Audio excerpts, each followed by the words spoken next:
선물 이벤트는 이 정도로 하고요. 뭐 정답 발표는 굳이 원하신다면 제가 끝날 때 다시 한번 좀 하도록 하겠습니다.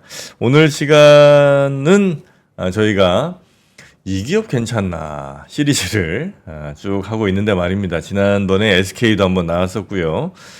오늘은 어떤 기업이 나올지 우리 권순우 취재팀장이 또 심각하게 심도 있게 취재해 오셨습니다. 어서 오십시오. 예, 안녕하세요. 3프로TV 권순우 취재팀장입니다. 네, 반갑습니다. 요새 물가 되게 비싸잖아요. 물가 비싸죠. 그 중에서도 우리가 그 물가를 가장 체감하는 이유는 식료품. 그렇습니다. 그럼 식료품 물가를 어떻게 하면 낮출 수 있을까? 네. 그래가지고 유통업 취재를 좀 해봤습니다. 유통업. 예. 유통업 하면 우리나라에 뭐 유통 공룡들이 좀 있죠. 예, 예. 일단 쿠팡도 있고. 쿠팡, 식료품은 또 마트, 이마트. 이마트, 신세계 예. 있고 또 네이버는 유통이라고 봐야 되나? 근데 유통업은 맞는데 식료품이 많진 않죠. 거기는 예. 알리 있네, 알리. 알리 알리 요즘 식료품 많이 합니다. 아, 그래요? 네. 알리 요즘 신선식품 많이 해요. 뭐 쿠팡은 뭐 당연히 하고. 뭐 알리에서 식료품을 별로 사고 싶지는 않습니다. 배민도 이거 식료품으로 봐야 되지 않나요? 그 배민 마트 들어가면 근데 비마트. 오늘 좀 그 유통업, 식료품 유통에 대해서 좀 깊이 있는 얘기를 좀 깊이 있는 얘기로 가겠습니다. 그래갖고 지금 이마트를 좀 보고 있는데 네. 정용진 회장이 취임한 지 한 100일이 지났는데 요즘에 정용진 회장 뭐 하고 다니는지 얘기를 보기가 좀 힘듭니다. 요즘 원래 보통 그 양반이 SNS 많이 했었잖아요. 그게 뉴스에 종종 한 번씩 한 달에 한두 번씩 나왔거든요. 예, 근데 그 정용진 회장 그 회장 취임한 이후에 네. SNS 안 합니다. 아, 그래요? 예, 그리고 이제 뭐 골프도 안 하고 뭐 좀 알아보니까 하루 12시간씩 일한다는데 그러면 그 너무 조용히 있으니까 뭘 하는지에 대해서 좀 감이 잘 안 잡히는 게 있잖아요. 그래요? 그래가지고 조금 이제 그럼 도대체 그 한 취임 이후에 뭘 하고 있지?라는 거를 좀 알아봤었는데요. 그러니까 사실 여기에서 지금 하는 얘기가 그동안 유통업이라는 게 굉장히 다양한 업들에 대해서 이제 뭐 이런저런 비즈니스를 많이 했는데 네. 오히려 이렇게 물가가 비싸고 사람들이 정말 그 저렴한 물건을 정말 절실하게 원할 때 네. 이거를 제일 잘할 수 있는 거는 유통업의 본질이라는 거예요. 뭐 당연하죠. 그건. 예, 근데 유통업의 본질이라는 게 뭔지에 대한 얘기를 오늘 상세하게 좀 나눠보려고 해요. 유통업의 본질. 예. 싸게 들여와서 비싸게 팔면 그게 유통 아니에요? 비싸게만 팔면 소비자들이 싫어하죠. 그 비싸다는 게 그렇지. 예, 근데 무조건 싸게 사와서 더 싸게 판다. 그럼 망하죠. 그러니까 그 얘기를 좀 해보려고 그러는데 일단 정용진 회장 취임 이후에 가장 큰 뉴스라고 하면은 신세계와 CJ그룹의 협업이라고 할 수 있을 것 같아요. 이게 뭐 지마켓, 쓱닷컴 같은 이제 신세계 계열의 이커머스들이 네. 쿠팡하고 비교했을 때 가장 좀 아쉽다라고 느끼는 부분이 뭐가 있나? 라면 아무래도 배송이죠. 네. 그러니까 배송 부분에 있어서 여기 이번에 협력을 하기로 했던 부분들이 그 G마켓에서 그 CJ의 대한통운의 오네 서비스라는 게 있어요.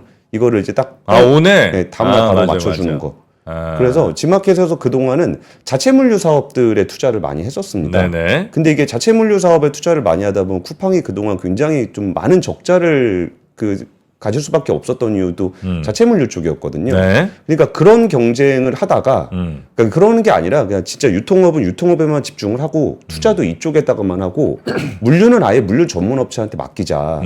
그래가지고 지금 같이 보시면은 물류 네. 부분을 G마켓에 내일 배송하는 그런 서비스를 대한통운에다가 그냥 다 맡겨버리는 거예요. 그럼 월 한 250만 건 정도나 된대요. 네. 그러면은 대한통운 입장에서는 훨씬 더 많은 물량이 있으면은 물류 서비스를 효율화하기가 훨씬 좋거든요. 그래가지고 그런 부분들 하는 게 있고 또 쓱닷컴에 이제 첨단 물류센터 2곳이 있는데 이것도 그냥 아예 물류에다 맡기겠다라는 겁니다. 네. 그러니까 물류회사는 물류회사에다 집중을 하고 유통회사들은 그럼 거기서 자체 물류 투자하는 돈을 차라리 유통에다 투자를 하자. 네. 그리고 특히 식료품이나 그로서리가 이제 쓱닷컴 같은 경우는 이마트하고 연계해서 좀 좋은, 그러니까 상대적으로 소비자들이 좀 선호하는 측면이 있거든요.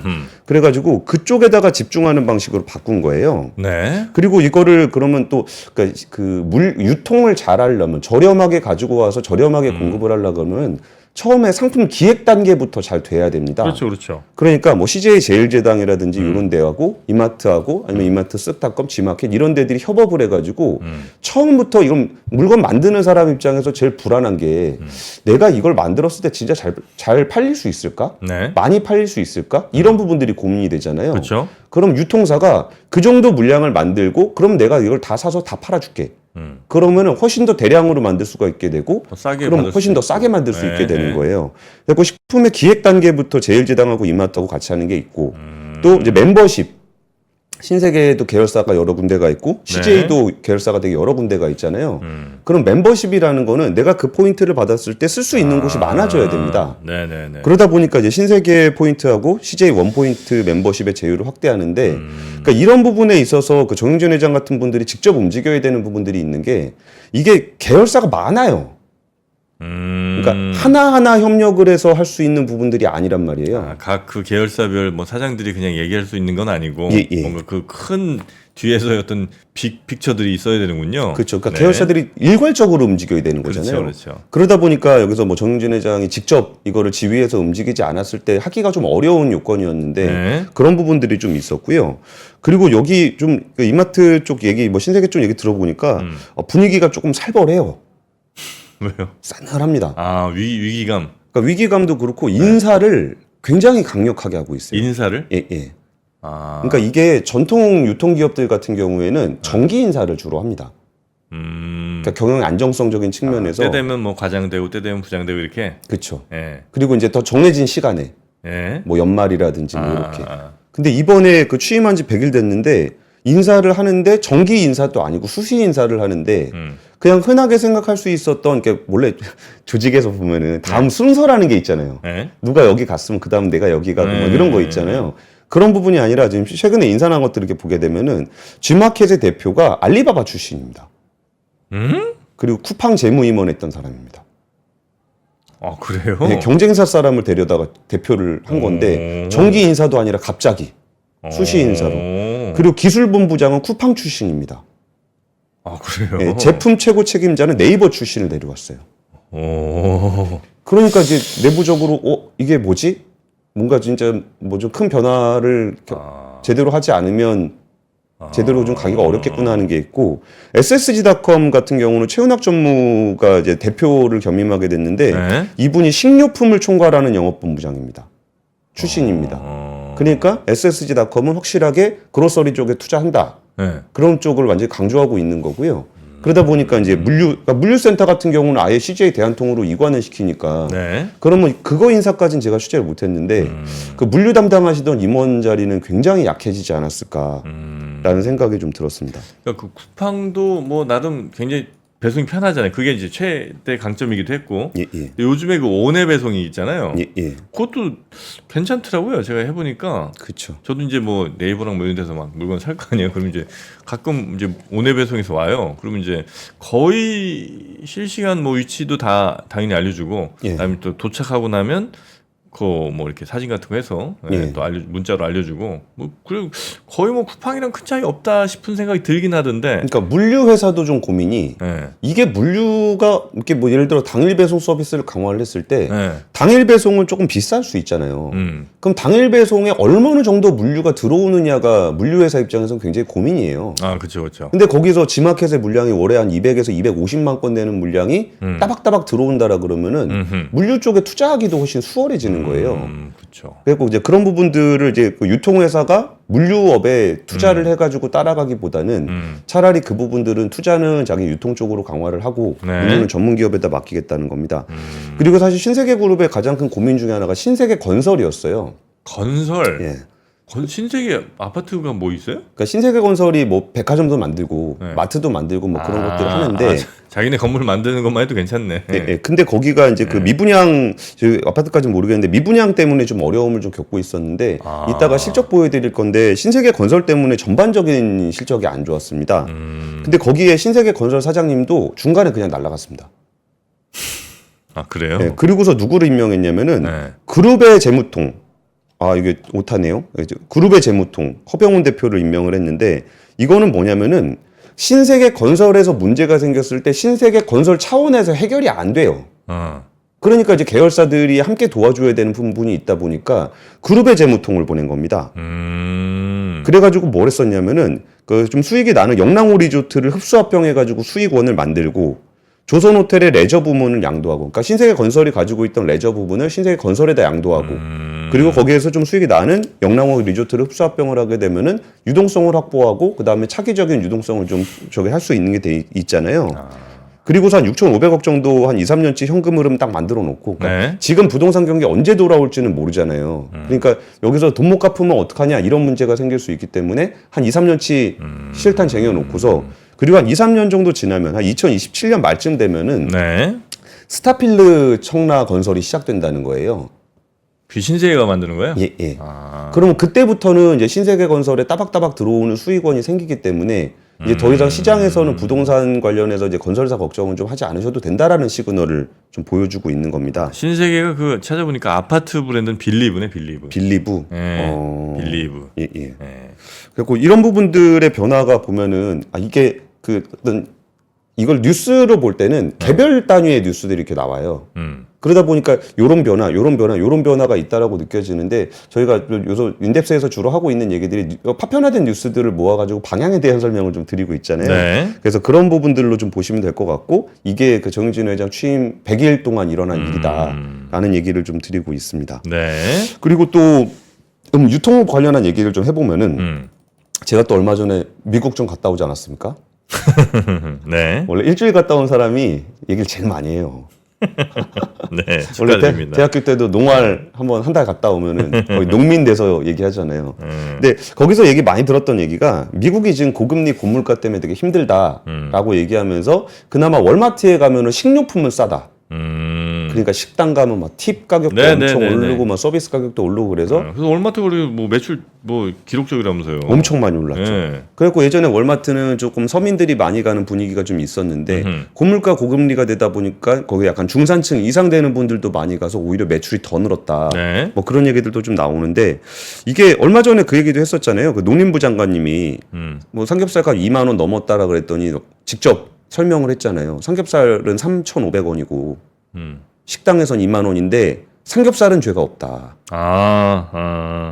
그 얘기를 좀 했었는데, 그러니까 유통업의 본질은 잘 사서 잘 파는 거예요. 근데 내가 아무리 잘 살려고 노력을 해봐야 나는 뭐 살 수 있는 물량이 얼마 안 되잖아요. 네. 그러니까 이걸 누군가가 가운데서 대량으로 구입을 해서 소분을 해가지고 쫙 잘 팔 수 있다면, 그럼 그게 이제 유통업 잘한다는 거거든요. 그쵸, 그쵸. 그러니까 유통사가 어디서 딱 사와가지고 나한테 비싸게 팔고 이런 것만 하면은 별로 좋은 평가를 못 받는데, 실질적으로 그게 파는 입장에서도 한 번에 많이 팔 수 있으면, 그리고 사준다라는 보장이 된다면, 네. 그러면 충분히 많이 대량 생산을 해서 대량 판매를 할 수 있고, 유통사는 이거를 매입을 해가지고 소비자한테 잘 전달할 수 있다 라고 하면은 모두가 윈윈할 수 있는 구조가 만들어지는 거예요. 네. 그래가지고 그거를 예전에 우리가 대형마트를 할인마트라고 많이 불렀습니다. 네네네. 근데 요즘 할인마트라고 안 부르죠. 그냥 대형마트죠. 대형마트라고만 부르죠. 네. 그러니까 그 부분을 완전히 바꾸겠다 그런 거예요. 할인마트로? 할인마트로. 예전에, 그러니까 원래 이제 미국 같은 데 보면 예. 이른바 창고형. 예. 그냥 창고 같은 데 쭉 쌓아놓고 그냥 그거 사가다 보니까 이제 뭐 다른 데 별로 돈 안 들고 그러니까 싸게 파는 거였잖아요. 예. 예. 근데 우리는 어떻게 된 게 창고형 할인마트가 맨 처음에 그 까르푸인가? 그쵸. 까르푸 아마 들어오고 월마트 들어오고 했는데 이마트가 이제 굉장히 소비자 친화적으로 예, 사람들 사기 편하게 또 디스플레이 예쁘게 하니까 다 글로 간 거 아니에요? 예. 예. 조금 더 뭐 가격이 좀 나가더라도. 예. 그러면서 창고형 그 할인마트는 없어지고 전부 다 그냥 진짜 좋은 큰 슈퍼마켓이 생긴 거죠. 그죠? 그렇죠. 그런 거 있잖아요. 거기서 포인트를 바꾼 거예요. 그러니까 이커머스라든지 아니면 되게 다양한 뭐 이렇게 뭔가 화려한 유통점 그런 거에서 이건 아니다. 방향이 이게 아니다. 네. 이게 지금은 고물가 시대고 고금리 시대이기 때문에 오히려 유통업에 집중하는 게 오히려 소비자들한테 도움이 된다. 라 그래가지고 요거를 바꾼 겁니다. 네. 그래서 지금 이게 보면은 월별 분기별로 가격 파괴 가격 역주행 정책을 쓰고 있는데 뭐 예를 들면 이런 거예요. 1월 달에 삼겹살 100g당 뭐 1,780원에 30% 저렴하게 한다. 그러면은 월치를 한 달치를 산지하고 직접 거래를 하는 거예요. 그렇죠. 그러면 거기서 예를 들어 양파다. 그럼 양파를 왜 그럼 2월 달에 선정을 했냐? 그러면은 2월 달에 설날이 있었습니다. 그러면 여기서 양파 가격이 만약에 폭등할 가능성이 있다. 그러면은 산지 가서 그냥 떼오는 거예요. 왕창. 그럼 우리가 그런 얘기도 많이 하죠. 이렇게 산지에서는 얼마 안 되는데 중간 유통 비용이 되게 비싸서 네. 결국 소비자들은 비싸게 사고 농민들도 힘들 수밖에 없다. 이런 얘기들 하잖아요. 그럴 때 이거를 모든 품목을 다 직거래를 할 수는 없어요. 그렇죠. 근데 수요가 많이 폭증을 해가지고 좀 가격이 좀 많이 높아질 가능성이 있는 품목에 대해서 네. 이럴 때서 대량 구매를 할 수 있는 유통업자가 산지하고 직거래를 해서 가지고 올라오면 그러면 그런 부분들에 대해서는 명절에 이제 양파 많이 쓰잖아요. 네. 그럴 때 여기를 30% 저렴하게 만드는 거예요. 그리고 계란 같은 경우도 되게 특이한데 네. 저도 이번에 취재하면서 이렇게 배우게 된 건데 계란? 예, 계란. 계란 가격도 올라갈 때는 엄청나게 올라가잖아요. 계란이 왔어요. 예. 그런 식으로 팔아서는 계란이 왔어요로는 그렇게 많이 가격을 다운시킬 수가 없어요. 근데 거의 부화 직전 된 애들은 싸게 팝니다. 그거 부화 안 합니다. 아니 진짜로. 그 베트남에서 보신 거 아니에요? 아니에요. 부화는 되게 징그럽던데. 옛날에 그 계란 하시는 분들이 팔잖아요. 근데 요즘은 이제 무정란이 이제 대다수지만 예전엔 유정란도 꽤 있었어요. 그래갖고 하다가 리어커를 끌고 다니시다가 갑자기 삐약삐약 소리 나갖고 이렇게 밑에 보면 계란이 이렇게 부화돼갖고 더운 여름날에 이렇게 또 따뜻하니까 부화되거든요. 그래서 애들이 이렇게 껍질 까고 나오고 이랬다고. 근데 그것도 물론 그 거의 이제 병아리 된 애들만 또 드시는 분이 계셨죠. 예, 그 이름이 뭐 있었는데 그 그죠? 베트남이나 저희 동남아 쪽에 우리나라 그 많이 먹었다니까. 그래서 어쨌든 그 아저씨들 이거 좋아했는데. 계란의 얘기를 드리면은 네. 그 공급망을 잘 알아야 돼요. 유통을 잘 하려면은. 네. 그러면은 계란을 낳으려면 병아리가 6개월 정도는 커야 된다는 거예요. 계란을 낳으려면 병아리가 6개월 그렇죠. 정도는 커야 된대요. 네네네. 그러니까 언제 우리가 좀 계란이 좀 많이 팔리거나 수요가 늘어가지고 가격이 높아질 가능성이 있다. 그러면은 그 계란을 낳을 수 있는 병아리를 6개월 전에 산입을 해야 됩니다.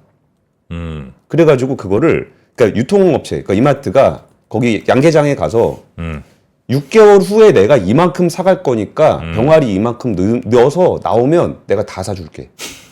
그래요? 예. 그러니까 예를 들어서 지금 3월 달에 계란 39를 거의 3분의 2 가격에 팔겠다는 계획을 짜잖아요.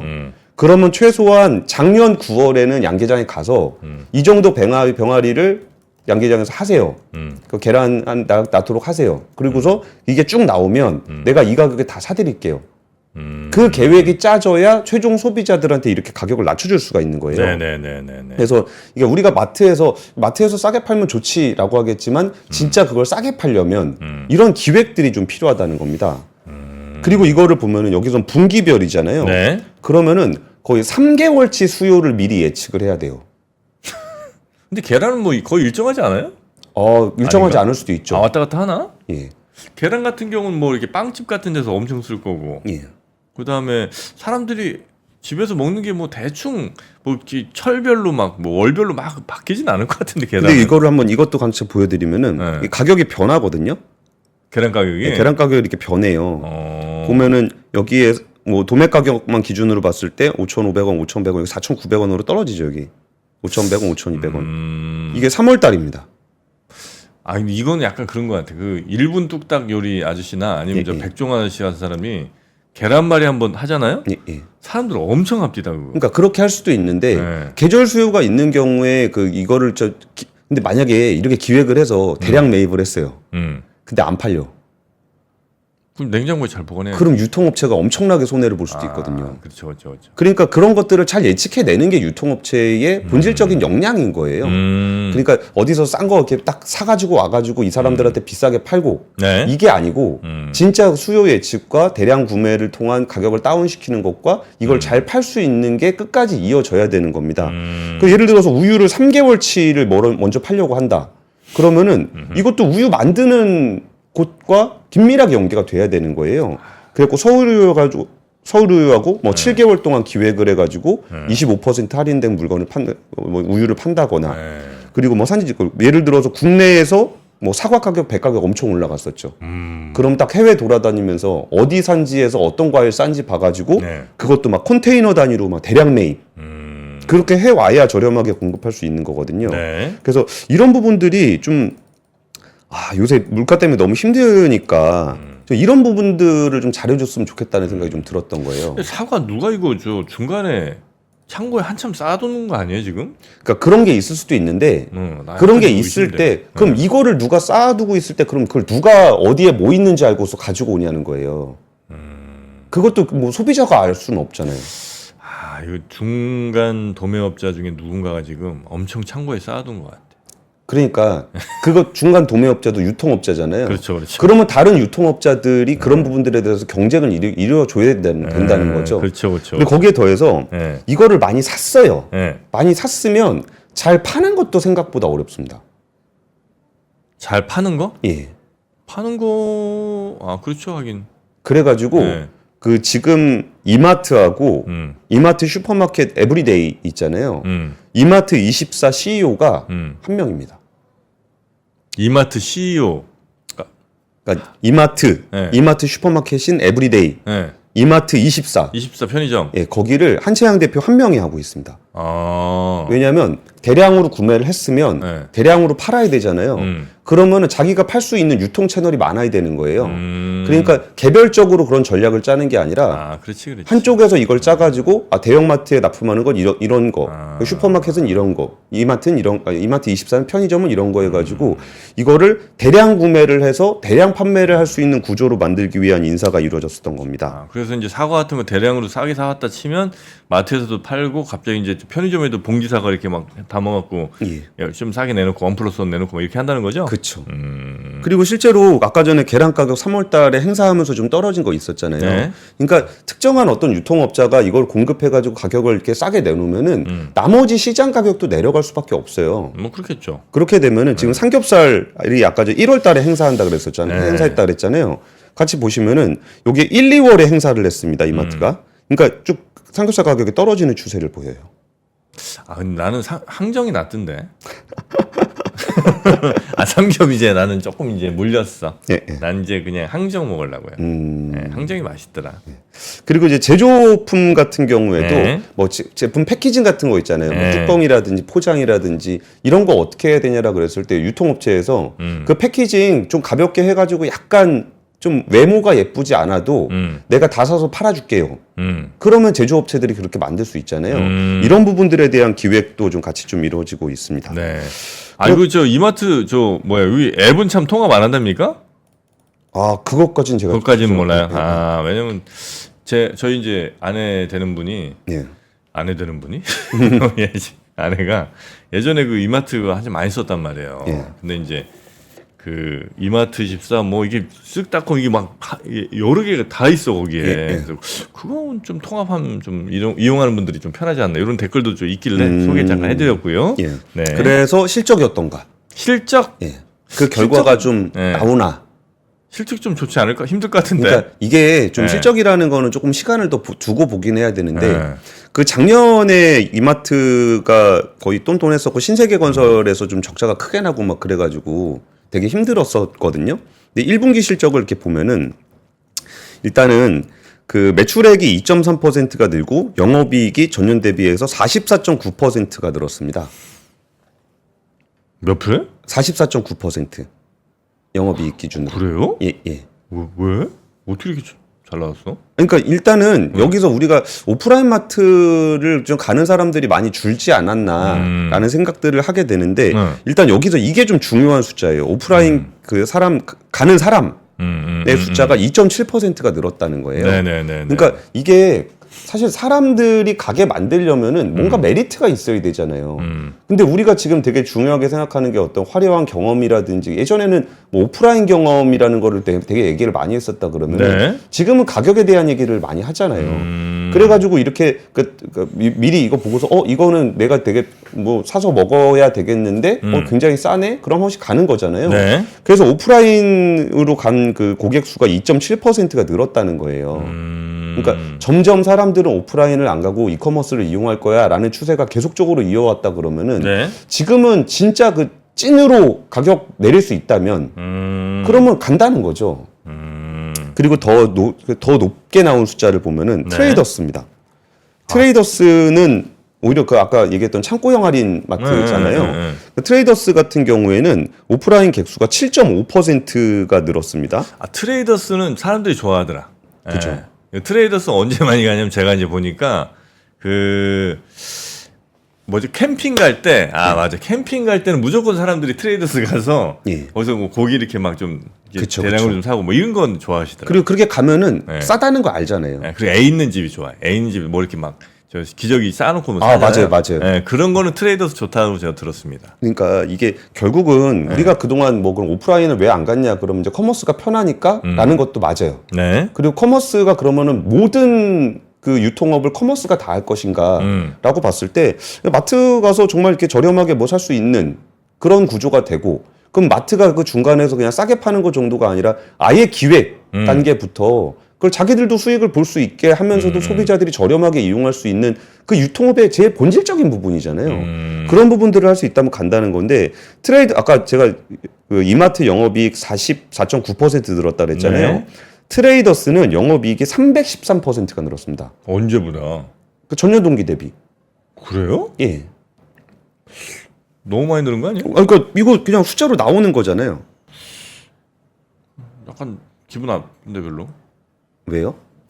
너무 많이 넣으니까 내가 혹시 좀 비싸게 산 건가? 아, 그러니까 그거를 중간 마진을 가져가는 측면에서 진짜 어디서 사온 거에서 그 똑같이 사와서 비싸게 예를 들어서 중국에서 장난감 떼다가 유통 마진 이만큼 높여서 팔면 근데 트레이더스는 그렇게 비싸게 안 파는데? 그러니까요. 응. 그리고 매출액도 11.9%가 늘었습니다. 굉장히 그 매입을 잘한 모양이네 거기는. 뭐 이렇게 유통이나 운영을 잘했나 보네. 그러니까 그게 중요한 포인트죠. 네. 그러니까 소비자들한테 부담을 주지 않으면서 네, 자기들이 마진도 먹고 저렴하게 공급할 수 있으려면 네. 그러니까 그거를 우리 맨날 얘기하잖아요. 이게 시커머스 들어왔을 때 우리가 뭐라 그랬습니까? 중국에서 그 떼어다 팔면서 그냥 마진만 높게 팔아가지고 그러니까 원래 저렴했던 물건에 마진만 높여서 판다 그래가지고 그 국내 오파성들에 대해서 굉장히 좀 무역상들에 대해서 분노가 좀 있었잖아요. 네. 근데 유통사가 진짜 자기가 대량 매입을 하거나 아니면 기획 매입을 해서 저렴하게 물건을 공급받아가지고 저렴하게 공급을 한다. 그리고 그 일을 하면서 거기서 생기는 마진을 먹는다. 그러면 그거는 유통업을 하는 거잖아요. 그렇죠. 그래가지고 그런 부분들이 오히려 지금 더 중요한 타이밍이 됐고 그게 올해 초에 있었던 그런 일들입니다. 그러니까 우리가 유통업에 대해서 매일매일 접하지만 무슨 일이 벌어지고 있는지 잘 인지를 잘 못하잖아요. 네. 그랬을 때 그게 결국 그때 그 방향이 크게 달라졌었던 거는 그 정윤진 회장 취임한 그 시점부터인 건 맞아요. 그리고 그 시점부터 해가지고 쫙 그 계열사별로 커머스는 이런 식으로 물류보다는 유통에 집중하자. 네. 그리고 이마트라든지 트레이더스 같은 오프라인 마트들은 정말 기획 매입, 대량 매입을 통해 가지고 최저가로 사람들한테 공급을 함으로써 오프라인으로 사람들이 오게 만들고 네. 그리고 거기에서 사람들이 고물가 고금리 때문에 좀 힘들 때 이런 그 좀 필요한 물건들은 최소한 조금 부담을 덜 하게 살 수 있도록 하는 게 좀 네. 좋지 않은가라는 좀 생각이 좀 들고요. 근데 그 2분기에는 이제 그 비용들이 나가는 측면이 좀 있어가지고 오히려 3분기 때 좀 개선이 좀 크게 될 거다라고 IBK 증권 리포트에는 좀 나오더라고요. 네. 그리고 3분기에도 전년 대비해서 한 40% 정도 증가한 이익을 보이지 않겠느냐라는 얘기 좀 나와서 사실 그동안 그 뭐 이마트 주주라든지 그 소비자들도 좀 고물가 때문에 좀 힘들었는데 정말 이게 그 생산자나 소비자한테 편익을 주면서 유통업체도 성장할 수 있는 그런 선순환고리가 되기를 좀 기대를 해보고 있습니다. 네. 그 코스트코에서 저 제일 싸게 파는 거 사는 방법 뭔지 압니까? 코스트코가 어떤 물건들은 거의 손해 보고 팔고 예. 어떤 건 좀 꽤 남기고 팔거든요. 제가 또 알아냈잖아요. 그 이제 동선 이렇게 딱 들어가면 예. 동선 이렇게 시작해서 쭉 뭐 디귿자로 돌아서 이제 나올 거 아닙니까? 예, 예. 이렇게 들어가서 나올 때 요 90도 한번 꺾어서 바로 이 구석 지점, 예. 이 구석 지점에 있는 게 무조건 제일 저 코스트코가 손해 보고 파는 거래요. 네. 기역자로 꺾어서 바로 이 지점, 그 지점에 놓인 물건들이 걔네들이 무조건 손해 보고 파는 거니까 끝까지 들어가야 되니까. 네, 걔네들만 가득 담아갖고 나오면 된다. 이러면 또 코스트코가 우리 싫어하실 텐데. 네, 그런 거 있다는 거 여러분께 또 제가 팁을 하나 또 전해드립니다. 이런 팁 전해주는 데가 별로 없을 텐데. 그러니까 그런 부분들도 유통사들이 마진을 높일 수 있는 그런 방법들이 있잖아요. 매출을 올리고. 네. 근데 그러니까 저는 뭐 그런 마케팅적인 측면들도 뭐 당연히 기업으로서 해야 되는 거고 저는 이게 막 식료품 같은 경우는 수요 공급 예측하기 되게 어렵거든요. 그래서 산지 가격하고 이제 소비자 가격의 변동성이 굉장히 크게 나타나요. 그럼 그 중간에서 이 수요와 공급을 맞추는 역할들을 좀 잘 해줘서 네. 좀 농민들도 조금 힘이 좀 나게 해주고 소비자들도 좀 부담을 좀 덜하게 해주고 뭐 그러면서 그 중간에서 마진 먹는 거야 뭐 그거는 업이 아닌가 싶어서 네. 다른 거보다는 이런 시대일수록 그 유통하시는 분들이 자기 업이 어떤 일인지라는 것에 대해서 좀 더 치열하게 고민하고 역할을 좀 해주셨으면 좋겠습니다. 네, 그러니까 네, 네. 거기서 끝까지 들어가갖고 물건 사게 만들고 막 이런 것들은 재밌잖아. 이 소비자 입장에서 그게 제일 재밌어요. 대신 여러분 입구 쪽에 있는 거랑 그 계산할 때 있는 거 그게 제일 많이 남는다. 그 코스트코 입장에서는 그거 여러분 아셔야 됩니다. 아이고 몰랐죠? 네 그런 것들 우리 참고하시면서 네 우리 또 소비자는 또 소비자들 또 잘 현명하게 잘 하셔야 되니까. 예, 네, 예. 오늘은 이제 유통 관련해서 지금 이제 변화를 겪고 있는 신세계. 네, 예. 신세계 한번 살펴봤고요. 앞으로도 종종 기업 괜찮은지 뭐 이런 얘기들 쭉 부탁드리겠습니다. 예. 자 오늘도 함께해 주신 우리 권순우 취재팀장 고생 많으셨습니다. 예 감사합니다. 네, 고맙습니다. 자 벌써 또 장이 시작될 때가 다 됐네요. 저는 내일 다시 인사드리도록 하겠습니다. 함께해 주신 여러분 고맙습니다. 박근영, 이선영, 사경인, 염승환 투자 마스터들의 세심한 케어로 건강한 투자 습관을 만드세요. 3프로 멤버십 3프로 앱에서 확인하세요.